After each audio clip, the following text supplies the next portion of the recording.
morning, good afternoon, guys. We're back for another Geek Tavern. As always, it's me, Shawn, and I'm joined with Mike. Hello. And Aaron. Hello there. And, yeah, so... Weren't expecting that. What have you guys been watching? I myself, I feel like this part's mostly for me because I was, I guess, kind of pushing for it. So, nobody knows this, but I will inform them. We're recording this Sunday. Saturday was a very drunken day. For all of us. For all of us at separate times. So my overlap. story is, like, I blacked out. I went to bed at, like, 7 or something. I don't remember because, like I said, blackout. But Dude, cool. yeah, but I woke up at midnight and I'm just browsing Netflix because I can't get back to sleep. So they just put on Hancock with Will Smith. So I almost rewatched that. So I sat down and I watched the whole thing. I rather enjoyed that movie. Like, I've only ever watched it like in bits and pieces. Yeah. I like it. Same with iRobot. Oh, dude, I love that movie. It was, Hancock was written by the writer of Breaking Bad and Better Call Saul. Oh, really? Yeah. Wow. Except his original script was supposed to be, like, super dark ending. Oh. Like... So that's why there's, like, that radical tonal shift in the middle of the movie that makes the the ending of the movie bad, in my opinion. Because the studio was like, we can't do that. Like, it's definitely weird, yeah. Yeah, and then, so they brought on a new writer to re-workshop the very end. Huh. So that's why it's so disjointed like that. And that's why I think that it's a good movie up until that part, and then it's just, like, bizarre after that. Yeah. So it's almost like Kathleen Kennedy putting her fingers in the Rise of Skywalker. Something like that. But all in all, I rather enjoyed that movie. Me, my fiance, and my brother sat down and watched. We rented Zombieland 2. Oh, yeah. So I finally saw that. Seen that. You haven't seen that yet? I saw it in theaters. I liked it a lot. Yeah, I remember you guys went late the one night and I was just not doing it. Yeah, I thought that it was... I wasn't expecting much. I'm glad that it was as good as the first one. I was like, this movie's gonna suck like all the... What's like a decade old now, Yeah. and it's like a decade-long sequel. I think it was like exactly 10 years. Yeah, they're like always terrible, but this one was actually pretty good. Yeah, I mean, I think I liked the first one a little bit better. Like, the humor was more natural, I think, the first time. Yeah. Just because you didn't expect anything going into that one. It just kind of happened. I think Woody Harrelson was really the biggest attraction, I guess, for this one. Yeah. Or, like, he stood out the most, his because jokes. in the last decade, he's done a lot versus, like, Jesse Eisenberg. I mean, Emma Stone has done a lot, too. Yeah, but Jesse Eisenberg hasn't done a lot. Yeah. Per se. I mean, he's been in a lot, but like, does anybody actually remember that he was Lex Luthor? Or Only in my nightmares. Yeah, so I really enjoyed that one. You know what movie I watched the last time I was really drunk? I was at a Friendsgiving party, and I passed out pretty early, and then woke up at about midnight, felt completely fine, went downstairs because I was like, oh, people are still partying, walked downstairs, everyone's dead asleep. So I just got in my car, went home, and then I couldn't sleep because I had slept for like 4 hours, so I woke up, I'm like, well, I can't go to sleep. I'm like, I'll watch something. And I watched the movie Contact in 10 parts on YouTube because I couldn't find it on Hulu or Netflix. And I was like, I want to watch this movie, but this is the only possible way for me to watch it right now. Yeah. What a hurdle. Yeah. I just had it set on autoplay because thank God somebody uploaded it in 10 parts on their like on their account. profile. So I was like, okay, good. And I just set it on autoplay. That's great. I have another one. Like I said, it was, I don't know, a movie week, I guess. My brother and I were bored on Friday, I believe it was, and he had never seen Dumb and Dumber. Oh, it's a great movie. It's also a great example of the decade-old sequel. Right. It's just terrible. We're gonna watch the second one probably this week when it comes over it's again. Not as good. Yeah, it's I like it. I understand it's not up to par per se, but yeah. The brothers who made that movie have made some great movies. There's something about Mary, that Kingpin. Okay. Yeah. Kingpin. I've never seen it. That's a good one that you need to watch. It's made by the same guys, and it's Randy Quaid is an Amish guy, and Woody Harrelson is this bowler who, at the beginning, like the first 10 minutes of the movie is like in the 70s, and he's friends with Bill Murray, who's also a really good bowler. And then they make a bet, they place money on it, and then Bill Murray backs out and leaves him there, so they like cut off his hand. So he has like a hook for a hand now that he can't like bowl with. So his career went under. And so then he finds this Amish guy who can bowl like perfect games, played by Randy Quaid. And then he like takes him as like his protege, and they go bowling in like all these tournaments, and then it's a really funny movie. Yeah, I'll have to check that out. It's on Netflix too. That's actually all for me. So yeah, I didn't watch anything new. Just some comedy stand-up specials on Netflix and a couple episodes of Big Mouth. I don't know if you've ever watched that. No, I've never even heard of it. It's strange. I like Nick Kroll, but I refuse to watch that show until somebody tells me that it's like the people that I've talked to who they're like, "Oh, Big Mouth's awesome." I'm like, I don't believe you. Like, yeah, it's I'm like, that's just your opinion, man. Like, but we all did see something recently. Yes. Sonic the Hedgehog, which is funny that you bring that up because I really. So before we get into it, the movie was just okay in my opinion. I only laughed like really hard like 3 or 4 times. But one of the times that I did laugh was whenever that like crazy guy held up the like meme picture of Sonic. Yeah. And he's like, "This is the Blue Devil," and it's like the you know, that wonky looking Sonic. That one got a laugh out of me. I do remember that. Oh my. You know what was funny is I saw a Facebook post off that comic book Pages Without Context, and they had that still from the movie where they said, "Oh my god, guys, they referenced Sonic in this movie." And I was like, it just had me laughing. And then when I saw it in the movie, I was like, "Oh my god," because I thought that it wasn't a real thing till I saw it in the movie, and I was like, "Oh my god, it is real." I mean, overall, I really enjoyed the movie. I mean, was it God's gift to gaming movies? I don't know. I mean, people are calling it like the best video game movie so far. Yeah, I would probably second that. I don't think so. I don't think so. I think Detective Pikachu. See, I haven't seen Detective Pikachu. Well, okay. Yeah, yeah, my mind would I actually forgot that movie existed. Yeah. I need to watch it so I can gauge it better. Yeah, I own it if you want to just borrow it, but I probably will. I'd say Detective Pikachu is probably better, but it is like I mean, I heard Detective Pikachu was great. Yeah, no, I can't believe people are actually calling this one, the greatest or best one so far. Not greatest, I think. Yeah. It's actually outperforming Detective Pikachu by a large margin too at the box office. It is like, which is weird. Yeah, it is like because Detective Pikachu was a summer blockbuster movie. Yeah. And Sonic I think in the middle of February. Why are they?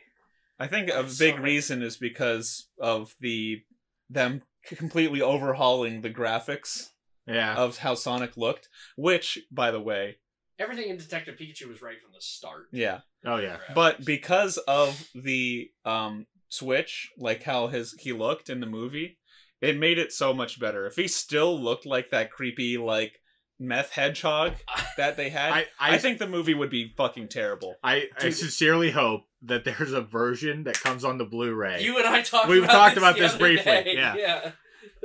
I hope that there's like a version where you can like see the old stuff. You can watch it with the that would be great. I would love to see that too. But I would probably have nightmares about it. Yeah, to be honest. I genuinely think it would be fucking terrible if it was like that the old Sonic. No, if they had left the effects the way they were, which kudos to the studio, because most studios, if they heard people like complaining, they're like, fuck you, you guys don't know what you're... Yeah. You make something better then, and they'd go like that, and then not overhaul it at all. But, I mean, they listened to the fans, they redid it, and thank God we did. And there's a lot of people, when they did that and listened, there's a lot of people that are like, studios shouldn't do this because then we're going to complain about every little thing, and then... Studios should run... they do, but they should run like a company. Mm-hmm. Your focus groups are going to tell you what they didn't like and how you should fix it. Yeah, they must not have showed anybody the film beforehand, because you'd think that would be the first thing people would say. It's like, yeah, that thing looks fucking weird. It should probably be changed. Please take the teeth out of that. See, my initial reaction to it wasn't quite as bad as what everybody else's was. I didn't think it was going to be weird, but then when I saw it, I was like, oh, I definitely weird. knew that he looked weird, but it wasn't like people are like, oh my god, nightmare, the teeth. Everybody talked about the teeth. I don't know if I just don't pay attention to that stuff or what. Were bad. The eyes is what really caught me. The eyes, the human legs. Yeah, the legs were terrible. Yeah. All around, the whole thing was creepy. Did he look more like an alien? Oh, absolutely. Yeah. Absolutely. Yeah. But it just wouldn't have worked. But basically, the redesign is just Sonic that we've known in like the 3D games after, which is perfectly whenever he fine. went 3D, I don't even which is perfectly fine. I'm tired of people going, oh, it needs to look more realistic, like it would exist in nature or in our universe. And it's like, no, it doesn't. No, it doesn't. Like, you guys need to quit. You guys need to quit going, well, Pikachu should be 2 feet wide or whatever and look like a rabbit but with yellow fur. No, he doesn't. He can look like Pikachu. Yeah. He can look like Pikachu because he doesn't exist. Sonic can look like Sonic because he doesn't exist. So once you have it in there, then he exists like that. See, I love when they look like their video game counterparts, because, I mean, when you redesign it too much, I mean, we get the first Sonic. So... And to me, that's more realistic. Because, in a video game, in any video game, you have human characters interacting with a video game character, and the human characters look like you and me. And then a video game character is very stylized in their world. Okay, well, it exists there. Why won't that work in a movie? Yeah. That's what I don't understand. So basically, Sonic, the story of Sonic anyway, is that he... Is that Owl that we see in the beginning like a brand new character too? I think so, because I don't personally remember that character. Yeah. So they just... But I've never watched like the cartoon and all that stuff. So, but yeah, Sonic's being hunted by like echidna warrior things. And then he... Our precursor to Knuckles. Yeah, he basically is just like has to flee because he's being hunted down. And then he goes to the human world. And he loses his rings, which is his transportation method. I like that. Yeah. That's a real thing if you guys don't know from Sonic 3. Oh, I didn't know that. I did not know that. Yeah, in Sonic 3, he uses the rings to go to different worlds. That's cool. Yeah. So he loses the rings, and him and John Marston have to go to San Francisco. James Marston have to go to... Isn't that the character from Red Dead Redemption? Yeah, John Marston. Yeah, my bad. But, they have to go to San Francisco to get his rings, and that's basically the movie. And there's a lot of humor that doesn't work, and it's cringy for me. Which is funny, because James Morrison's in Westworld. Yeah, he is. Yes. Yeah. But yeah, I mean, like in my opinion, going into this movie, I had no expectations. I had I've been a Sonic fan for a while. Like when I was a kid, I had the Game Boy Advance games. I played the GameCube games. Mm-hmm. I had like a Sonic the Hedgehog action figure. Sonic Adventure 2 is the best Sonic game ever made. Yes, you're absolutely right. I don't think I've ever played that one. Really? Yeah. Oh, dude, that is the best one. You're missing out on that. Sonic Mania is pretty good. Yeah. That recent one. I had no expectations going in. I was like, okay, this will be good. Biggest part I was excited for? Jim Carrey as Dr. Robotnik. That was what I was most excited for. That's all I was looking forward to, honestly. Yeah. And, satisfied for the most part. Yeah. He had a lot of adult jokes though, which were pretty funny. Oh yeah. Yeah. Like I can't remember the one. I can't remember. James, I think is his real name. Marston. But yeah, he had a lot of adult jokes, and I thought that they were great. No, yeah, I mean he had that that presence of the villain. There were a couple parts I laughed about with him. One of them is when he's in his truck doing like his experiment, and he's like dancing like while the music's going on, and then he like turns around and his assistant's like standing right there and just screams. Yeah, he's like, ah! Yeah, that was pretty good. Do you want a cappuccino? Yeah. He's like, yes, I do.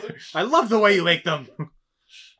He was a little obnoxious with like the being like I'm better than everybody, but Yeah. that's just what Dr. Robotnik Eggman is. yeah. And I like how Sonic calls him Eggman Eggman, at yeah. that one part with his egg The robots. Yeah. robot. He's like, you something Eggman. Oh, right, because, yeah, they don't call him Eggman anymore. He's Dr. Robotnik. By the way, all Right? of his robots looked like modifications done to the turrets in Portal 2. Yeah. Like, Yeah, all they of did. them looked like Portal type of robots. Yeah. Which I didn't have a problem with. I was No. like, hey, it's fine. But I really did like his portrayal of Dr. Robotnik. And I like when they're on top of the bank building in the third act, and he says to him, he's like, "What are you wearing?" And he's like, "It's a flight suit." Like, and he has this like iconic red flight suit Yeah. on that Robotnik has, and then at the end, whenever he finally has his giant bushy mustache, Yeah, and he shaves his head. and has the goggles on. Honestly, I mean, we're not going to jump into the end yet, but other than what you just said, but really with the end of this movie, it honestly left me more excited for the potential yeah. sequel. I think Yeah. there's definitely going to be a Because- sequel the way that it's been making money. Well, and there has to. 'Cause they If set transformed it up, him- They would have to do something. Even if they did a direct-to-Netflix sequel or Yeah. something like that, they would still do it. Because the way they, we finally see Robotnik with that mustache, like you said, it basically sets up for an even better Sonic movie, Yeah. or more true to the, video games. Yeah, because this was just all this movie was a introduction arc. Yeah, Yeah, because like we wouldn't even have to go back to Earth like ever again. No. yeah, we could just be in the Green Hill Zone the whole time. Yeah, which would be awesome. So is Dr. Eggman like the only villain really of Sonic? Yeah, for the No, most there's like part, some sub villains. Yeah. Pretty much. Chaos.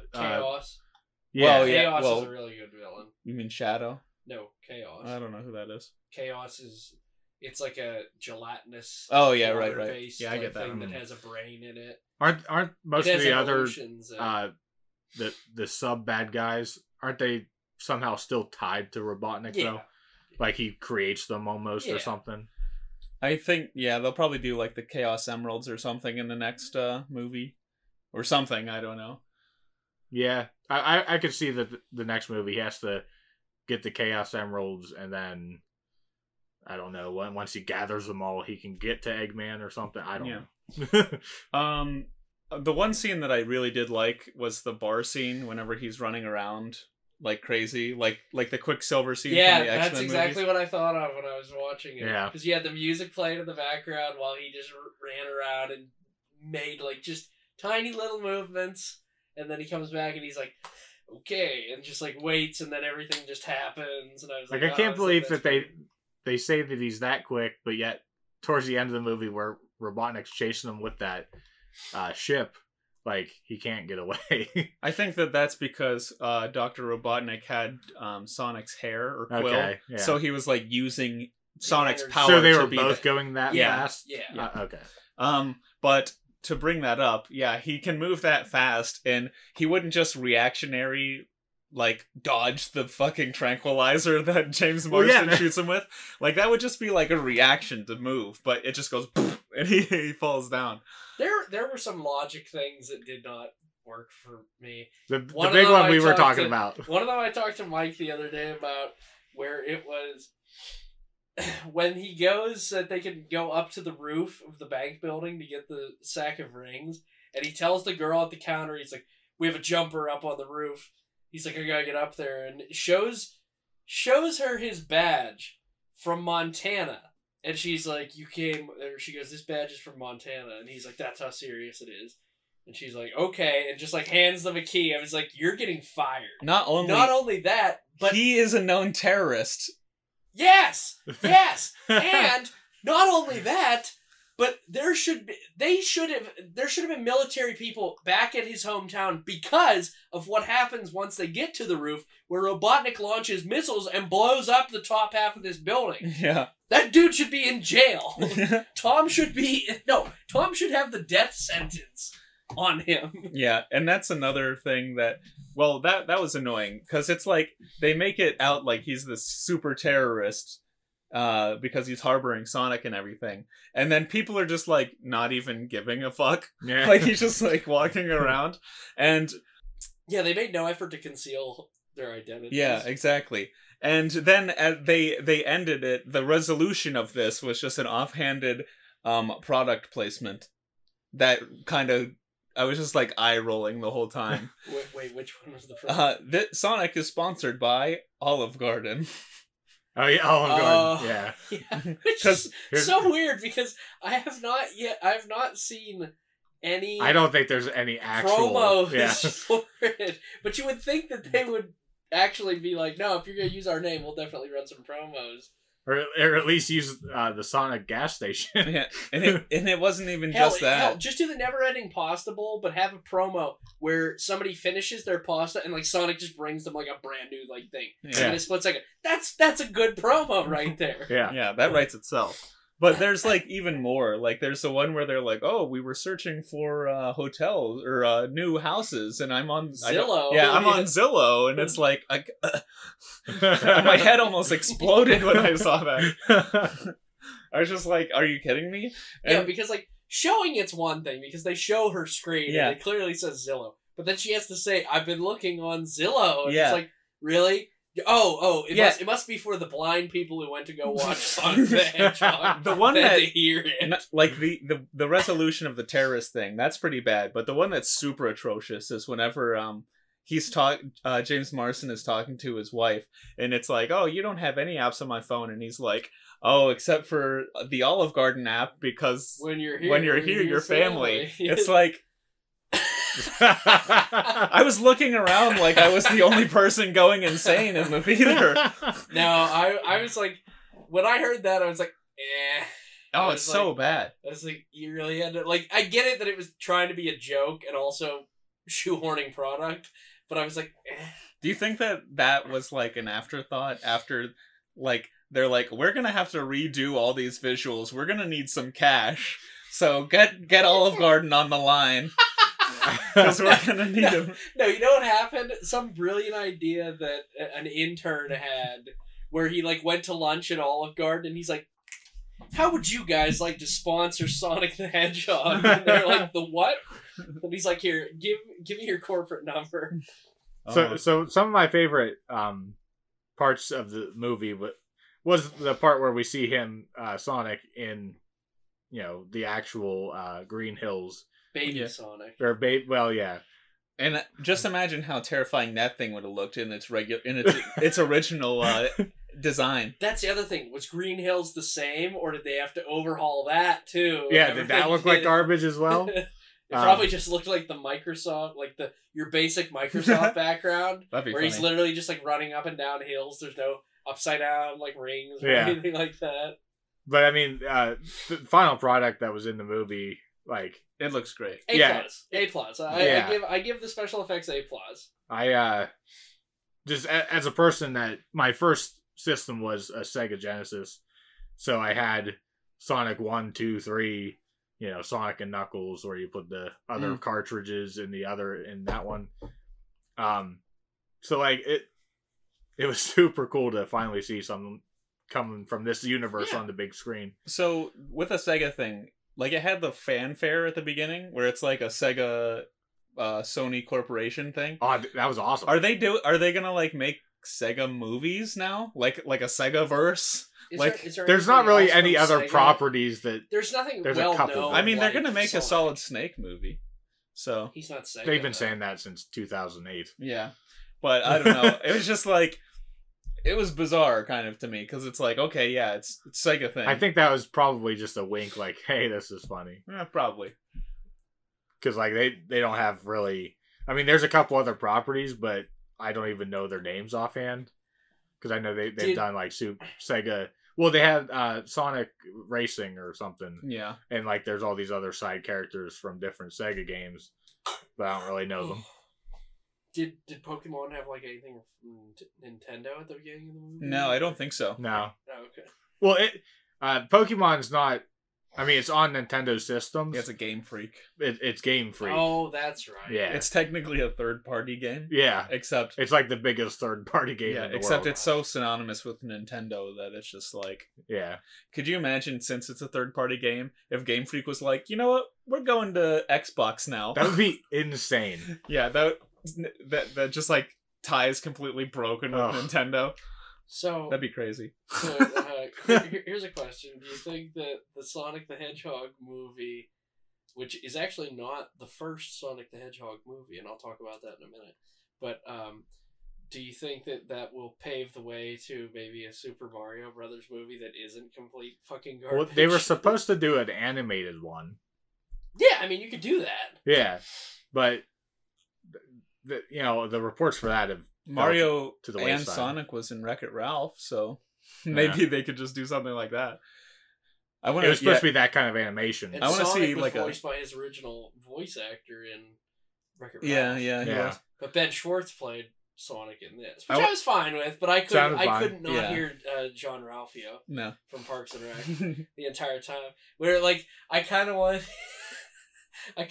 him to look at James Marsden's character when he loses his rings, and he's like, "I'm gonna be crashing here because I'm technically homeless." I want them to make a Super Smash Bros. Like a Melee movie because they've got Pikachu and Sonic now. If they make a Mario Brothers movie, they have all the Mario characters, and then they could just do everything else. There are be ways. Crazy. There's a good way to do like a Super Smash Brothers movie. It could be like an end teaser at one of the like Mario. Oh yeah, Mario's like hitting a punching bag. No, while Nick Fury walks in, he's like, "Hey," he's like, "We got a problem." Like they get the letter with the Smash Ball on it. That'd be.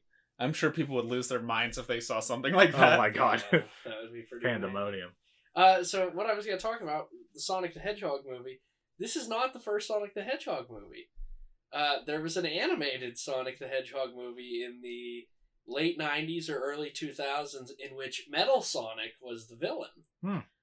And that actually is a half decent, like, that's all I had as a kid. Oh, yeah? I didn't watch the show or anything. I had the movie that somebody, I think my dad or my mom found it in Altoona when they went, like, Christmas shopping or something. And they is it like a continuation or connected to the TV show? I don't think so, because it's different.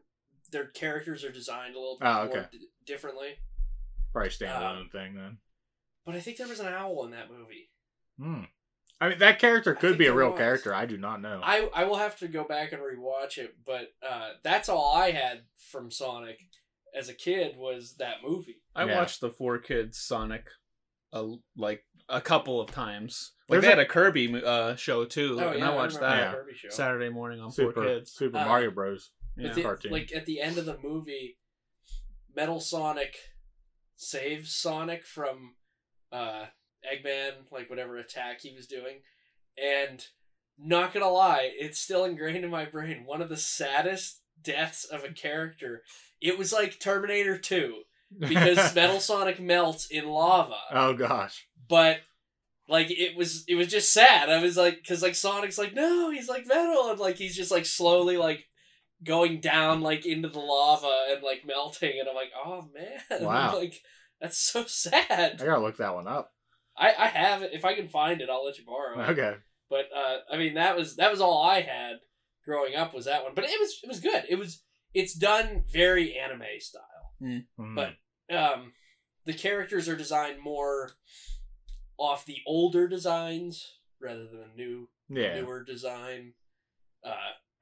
Like I guess when they started getting to the 3D graphics when they redesigned Sonic, this is pre that, so he's still cartoony looking, kind of like short-legged. Yeah, short-legged, round. Yeah, they didn't have like the sleek design that we have now. That's what I like anyway. Yeah, the I old like school one. So I like that one. I like the new one, but I like that one too. So what did you guys think about the end tag of Tails showing up? I loved it. I was excited. Oh, that's what got me excited for a sequel. I was like, yes. So it's like, I mean, I was excited character. to see the new, Eggman with the big mustache, but it goes into that part where Tails shows up, and I'm just like, this is real. I have one point about that. So Sonic has been gone for like, what was it, like 10 years. 10 years, yeah. 10 He's years. been gone from Green Hill Zone for 10 years. And just now Tails decides to show up?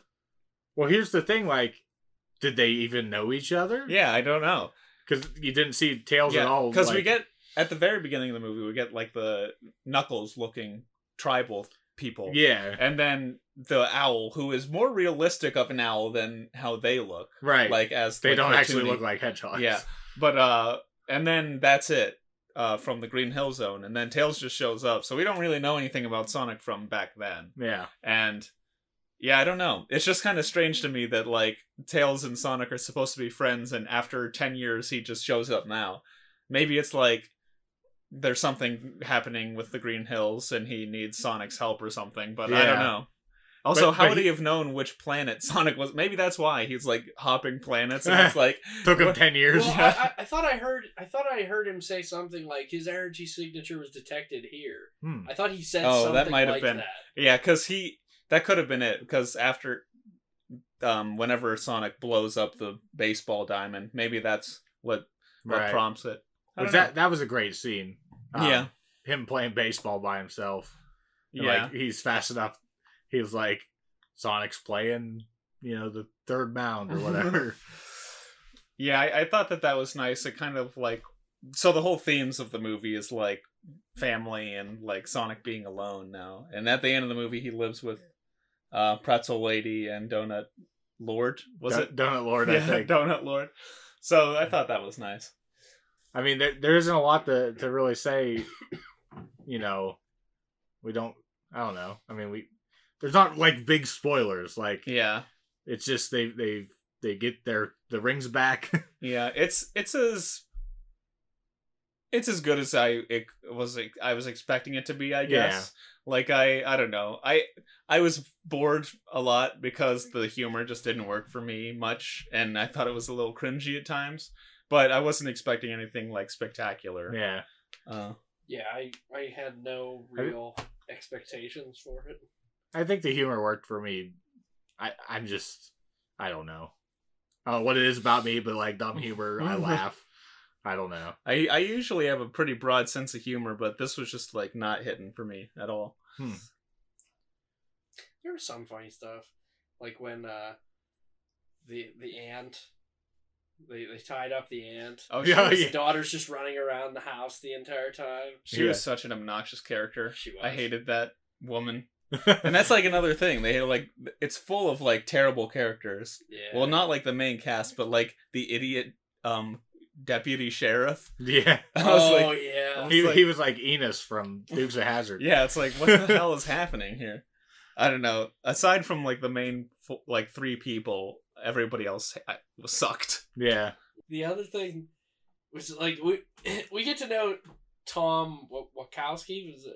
Yeah, that sounds right. We got to know like his character pretty early on, and he just seemed like a normal dude. Nothing outlandish about him. He's not a douchebag or anything like that. But for some reason, his wife's sister just fucking hates his guts. Yeah. And like when she's like talking about all this, and I'm like, why the hell does she hate him? Like, I mean, he's a cop. He just seems like a dude. Maybe that's why, because he's a cop.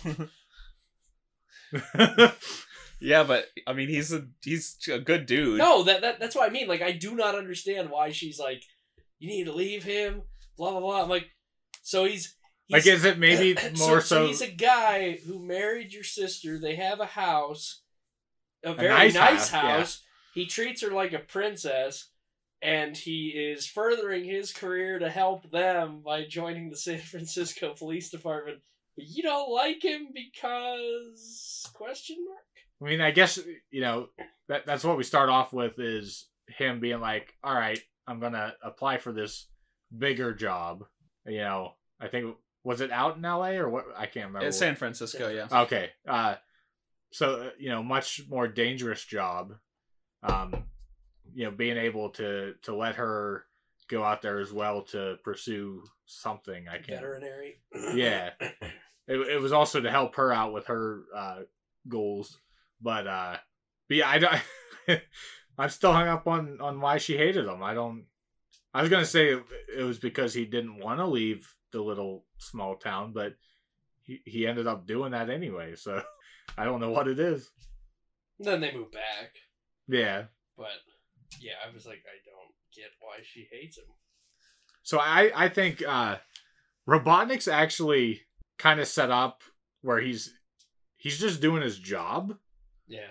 You know, he's kind of just like using the government as a way to do things that he wants. Yeah. But he's not like a bad guy. Yeah, like his job was to track down Sonic and like capture him or whatever. Yeah. So he is technically doing his job, and I like how the government just completely like ignores him after what he does. Yeah. Because he's like he took it too far. Yeah, he blew up a city. Yeah. So can we talk real quick about how wasted Neil McDonough was in this movie?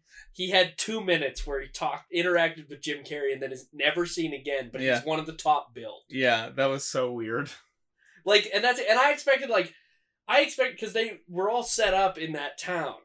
I expected when the town like rose up against Robotnik when he came back that Neil McDonough was gonna swoop in with like his squadron and like shoot at his ship or whatever, or help them in some way. Nah, never came back. Didn't, It took me a second to think who you were talking about, but I got it now. Damien Dark. Yeah.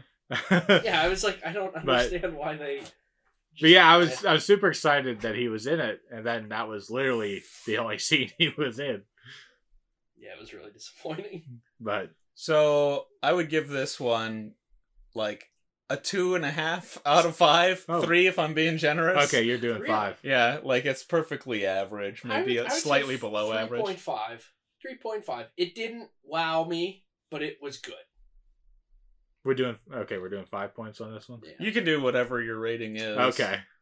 Metacritic score. I usually do the 10. I don't know, but I'd go probably a 5. It's pretty much the same as what you said. Yeah, it's right in the middle. Maybe a little bit below for me, but I mean, I probably enjoyed it more than the average person just because I grew up with Sonic. Like I said, it was probably my first game, really. Yeah. So there's some like nostalgia there, but viewing it from a movie standpoint, it's average, but yeah, a little bit more enjoyable if you're a Sonic fan. Yeah, exactly. Definitely. Yeah. If you're more of a Sonic guy, Sonic person, you're gonna like it more. And I think I'm gonna enjoy the sequels. Like I enjoyed this movie enough. Like I'd go see another one. I think there's one power in this movie that I really liked. And it's when he gets like supercharged and his quills start glowing, and then he like opens his eyes. That and was his pretty eyes cool. Are glowing. I was like, that's really cool. Yeah, looking. Sonic goes Super Saiyan. Yeah, that was really cool. Well, and that's actually. I know he does that like in the game. He does that in like Super Smash Brothers. Yeah, actually, I think my favorite part was whenever he's attacking Robotnik's ship and he's going doom, doom, like he's bouncing. He's bouncing off of it, just like on the like how the game. He does. Yeah, I thought that was really cool. I like that a lot. That was a great scene. There's a lot of good scenes that we're probably skipping over. We're about a week out from us all seeing it, basically, so we're kind of losing some information here and there. But overall, safe to say, I think we all enjoyed it. Yeah, I enjoyed it enough. Anyway, speaking of anthropomorphic animated animals, I guess. Thank God you said that word. We had a recommendation this week for... No, not we. You. Recommended by me. We all watched a film. Cats Don't Dance, 1997. Directed by Mark Dindal. But it was like, I think that, what was it, David Kirshner? He was the primary involvement. Yeah, it's basically about it's a pretty short film, like 80 minutes. I think it was maybe. 77 minutes. Yeah, like it's pretty short, but it's a movie about a cat. So it's basically actually dance. Yeah, it's an alternate universe basically of 1940s, 1930s, late 30s, of where there are sentient animals that live in tandem with humans. And the plot of the movie is basically a cat that wants to be a performer, goes to Hollywood and tries to make it big, and then that's it. He's got a very unrealistic checklist. Yeah. So what Get cast in a movie right away. Hey, I mean, you go to the premiere 2 weeks later. Hey, with a little determination, you can do it. So what do you guys think of this one? I'm not gonna lie, I enjoyed this movie. I can't disagree. This was the first time I've watched it, and I don't know why, but like going back and watching these cartoon movies from when we were kids, like I'll watch it and I'll be like, it's actually still pretty funny. What it reminded me of was oh my god, now I'm not gonna know the name of it. It's a chicken that plays rockabilly music. It's an old 90s animated cartoon. That's what it reminded me of. Maybe I'll have to dig that one out. Yeah, it's like anyway, I'll find it later. Not Chicken Run. No. Okay.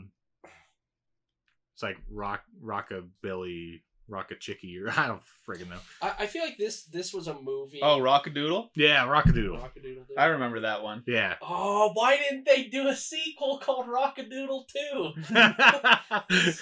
2? They might have. Shit. I do remember that movie. Yeah. But yeah, this was I remember watching this a lot when I was a kid, and I completely forgot pretty much everything from it. But you know, as we were watching it, we all watched it together, like right before recording this actually. But as we were watching it, everything came flooding back to me, and I'll say it is dated. I remember loving it as a kid, and I was watching it and I was like, some of the jokes regarding stereotypes in Hollywood. I mean, the penguin was working with ice, you know. Yeah. I think that was kind of we'll get to that later. But it was a little dated, and I remember liking it more as a kid, but I could still appreciate it. Some of I thought the animation was great, except so it's basically a musical too. Yeah. And like the musical numbers and whenever they're dancing and stuff, I thought the animation was great.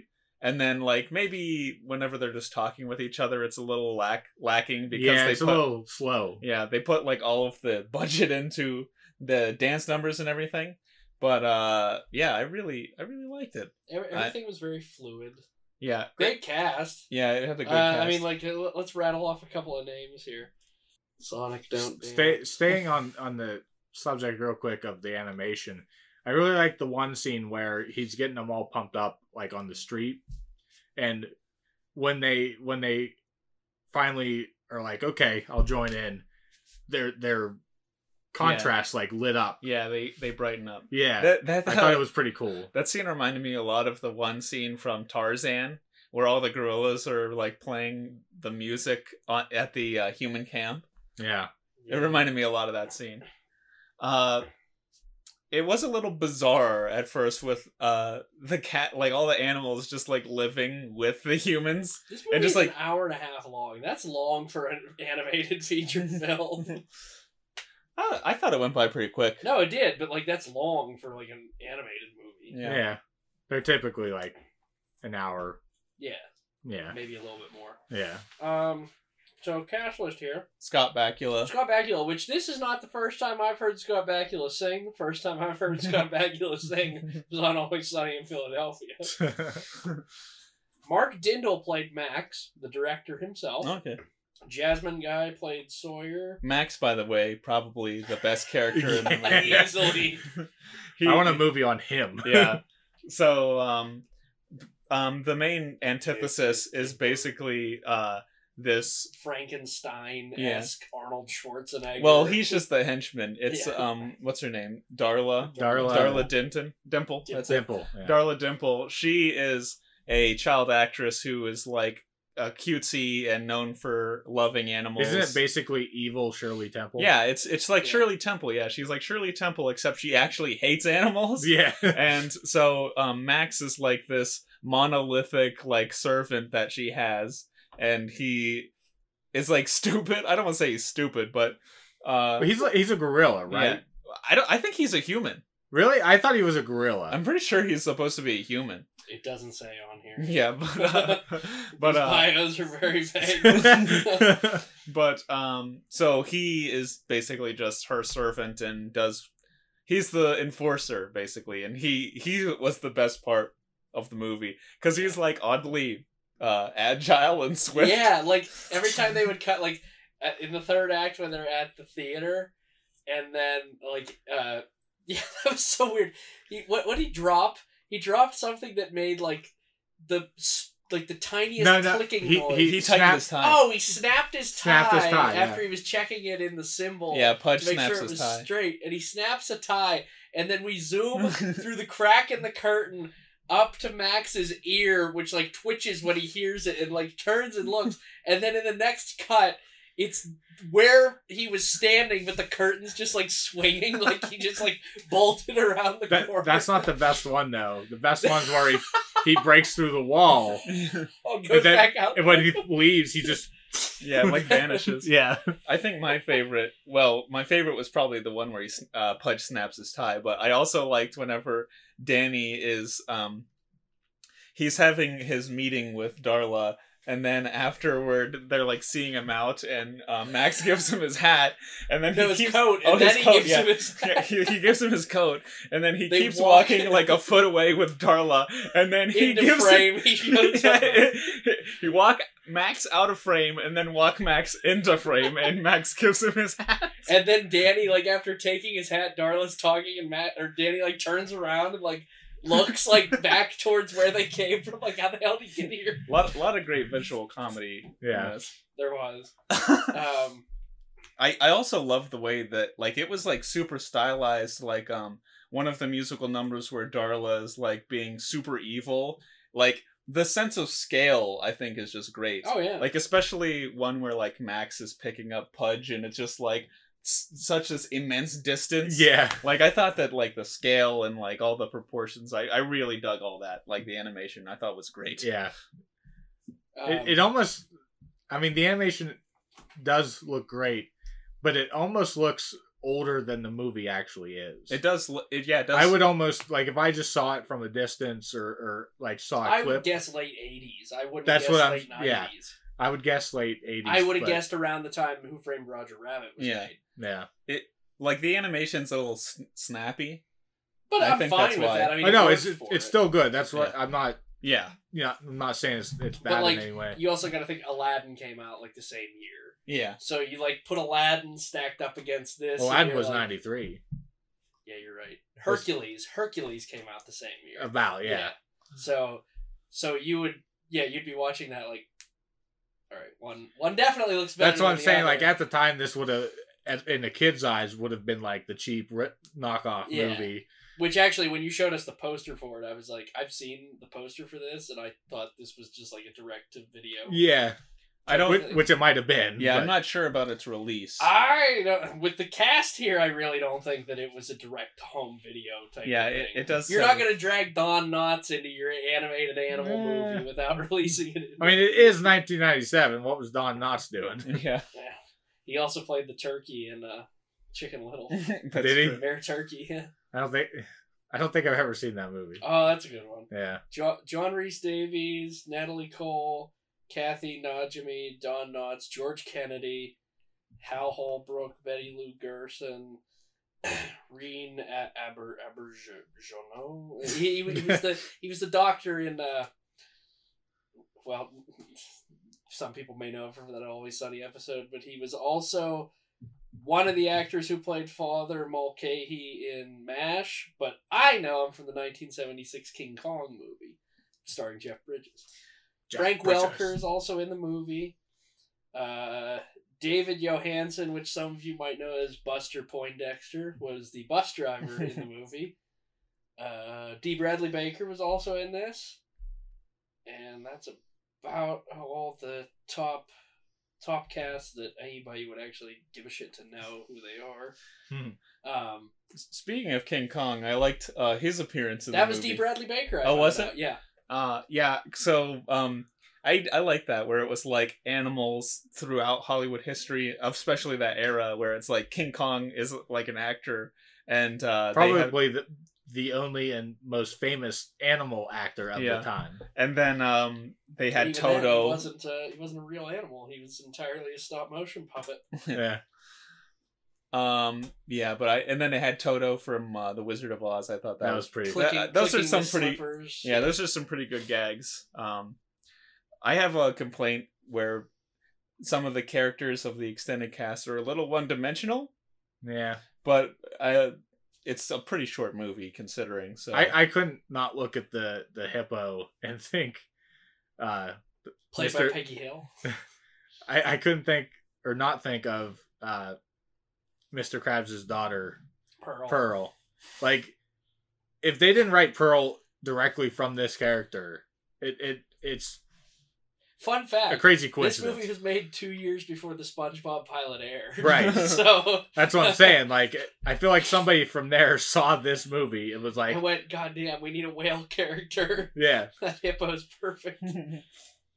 Hippo, whale, they're both big. Well, and then another thing I'd like to point out at the end, which is funny that you are likening her to the whale, they show a series of Warner Brothers movie posters. That was probably one of my favorite parts. Free Tilly. Yeah. Where she is the whale. Yeah. But they showed a lot of Warner Brothers released movie posters where these animals that struck it big were in place of iconic characters that we know. So, like, John Rhys Davies' character was Batman, and then Pudge was Robin. Yeah. Which, that movie came out the same year, too.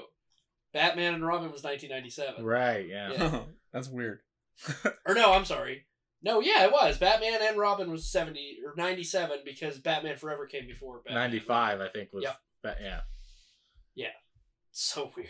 So I think that it's kind of similar in the vein of Zootopia. Where like I would say or you know what? It's more like what's that one? Maybe this inspired Zootopia. Possibly. Isn't it like what's that one recently? Sing? Is it just called Sing? Yeah, Sing. That's basically the same thing. I was getting a lot of Sing vibes. Yeah. I feel like the animals were supposed to be like stand-ins for minorities in Hollywood at the time. Well, there were a few jokes. They were even saying, the bus driver says at the one point, it's like, you're never going to be a star. Look at you. You're one of the smart ones, not trying to pretend something that you're not. And it's like, I'm getting a little stereotypy, racist-y vibes here. And I feel like that was the kind of the point, is that they were supposed to be like stand-in for minority actors. Yeah. And when you think about it like that, it's funny that none of the characters were played by minority actors. They're all played by white people. Oh, yeah, right. No, Natalie Cole. Well, Jasmine Guy is, I believe she's half African American. Well, either way, the majority of the cast is white people. There's an Asian actor in there. I just thought that if that was the point, which what I was kind of taking from it, it's kind of ironic or hypocritical in my opinion. Something that kind of threw me off. Maybe, I don't know if it's a musician ear kind of thing. But the female cat, I can't remember her name. Sawyer. Like, she sings that one very jazzy song in the middle, but then, like, her voice turns to, like, what I hear was, like, a black woman. No, it is. It's Nat King Cole's daughter. Yeah, it's probably, they switch. Because they do but, like, it took me out of it is what I was... No, her voice was...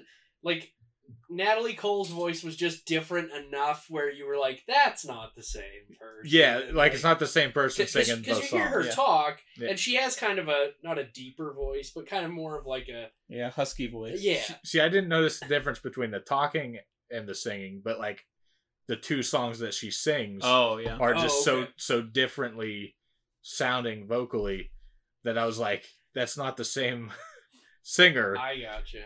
What did you guys think about the music? I think it was fine. Randy Newman wrote all the songs. Yeah. So. You've got it.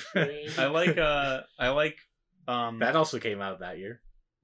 Yeah. It did. Yeah. I wonder if this came out after and Warner Brothers was like, get Randy Newman right now. Like, Toy Story is huge. Yeah. I think that my favorite, I really like the song of the jazzy song that Sawyer sings you were talking about. I like that one a lot, but I think the slower one in the middle. Yeah. Yeah. I think my favorite one is it's like the reprise of what's her name? Dimple?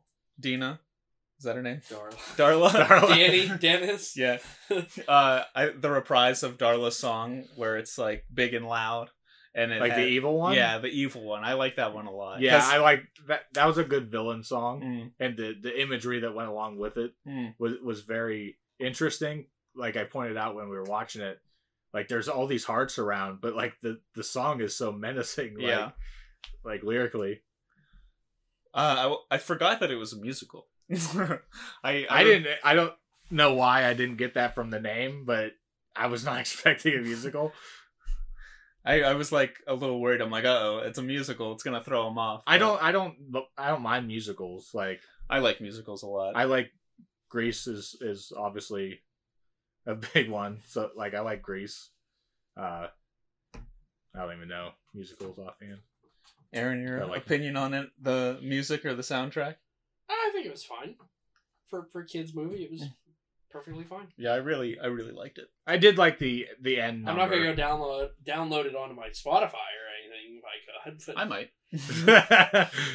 But that end song was really good. Other than what I said about her voice being kind of jarring, that it was different. But oh yeah, I also like the big climax number. That's a great song too. Yeah, it was a very catchy song. It might be like an actual song because I feel like I knew it.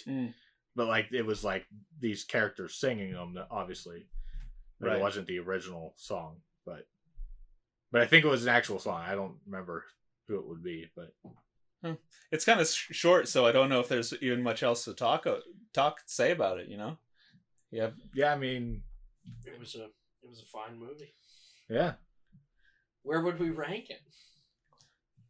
I'd give it a 3.5 out of 5. I'd probably give it the same. I'd go probably a 6 out of 10. Yeah. Yeah, I liked it a lot. Like I liked it more than I thought I was going to like it. Yeah, I was a little worried at first because I remember loving it as a kid. Yeah. And I was like, oh, you guys are gonna like it, I'm sure. But then whenever it started, I'm like, it started off a little different than how I remembered. I'm like, I got a little apprehensive about it. I'm like, maybe I didn't choose something so great, but I mean, it doesn't have to be a good movie that we recommend or anything. No. But just the conversation is really what we're looking for. But I mean, this one, I feel like you wanted us to like I did. I wanted you to like it because it was a childhood favorite of mine. Would you recommend it to furries? That's the thing with because I feel like this movie spawned a whole generation of furries. When did Space Jam come out? Around the same time. I think it was about 94, 95. Yeah.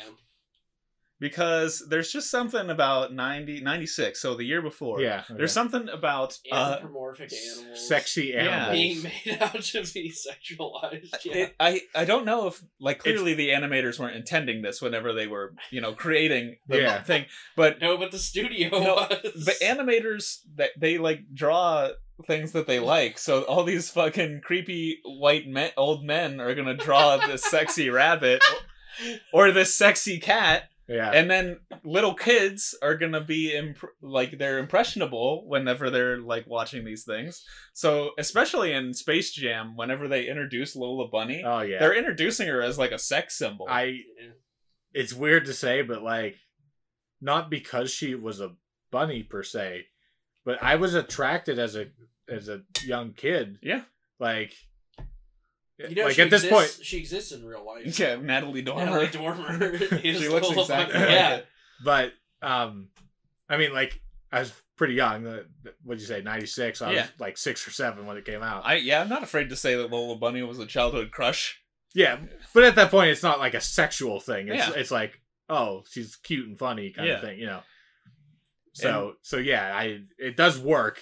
It's very weird to look back on. I feel like all these animators are just like reaping what they sowed with this stuff because I think that they're like one of the main reasons that furries are a thing, like especially Space Jam and Lola Bunny. I think she's a huge offender, and this one too, Sawyer. I mean, she was a curvy cat, so I mean, I think there's a lot of these animated movies where animals are even the newer ones like Zootopia. Yeah. Like look at Shakira's Gazelle. Antelope, yeah. yeah. I mean, She it's wore the based. same outfit at the Super Yeah, I Bowl. know that's either very odd or No, I think she planned It that. has to. I think she probably like had that outfit at Yeah. home, and then when she came into the studio the one day, she was like showing somebody like what she bought or something, and they're like, "That's going in." yeah. I don't know, but Seemed too odd to. so I've been debating for the last couple minutes if I want to bring this up, but it was very unsettling the way that now I'm not going to remember Darla. Yeah. Like I understand that she was a kid and like whatever, but you could seriously just see her underwear. Yeah. Like it's very unsettling. She was acting kind of sexual and sensual too. Yeah. And it's strange. Yeah, she is a childhood actor, but that's Yeah. also Hollywood, I guess. Right. Like whenever she was having her meeting with Danny, she's like rolling on the table and stuff. Yeah, when she was singing that song. Yeah, it's like that's kind of some Mark sensual Dindal, imagery. are you sitting in a prison cell somewhere? You sick. That's fuck. that's why David Kirshner had Mark Dindal direct, because he's like I'm not going down for this one, Mark. You're going down. And then he's sitting in the courtroom and he's like, "It's a cartoon." And they're like, "It doesn't matter." So yeah, I was just a little unsettling. I let it go very quickly, but Yeah, it's forgettable. Yeah. You know, clearly that wasn't the intention. They were trying to evoke the, Hollywood like era there. Yeah. And she just happened to be a child. Yeah. Yeah.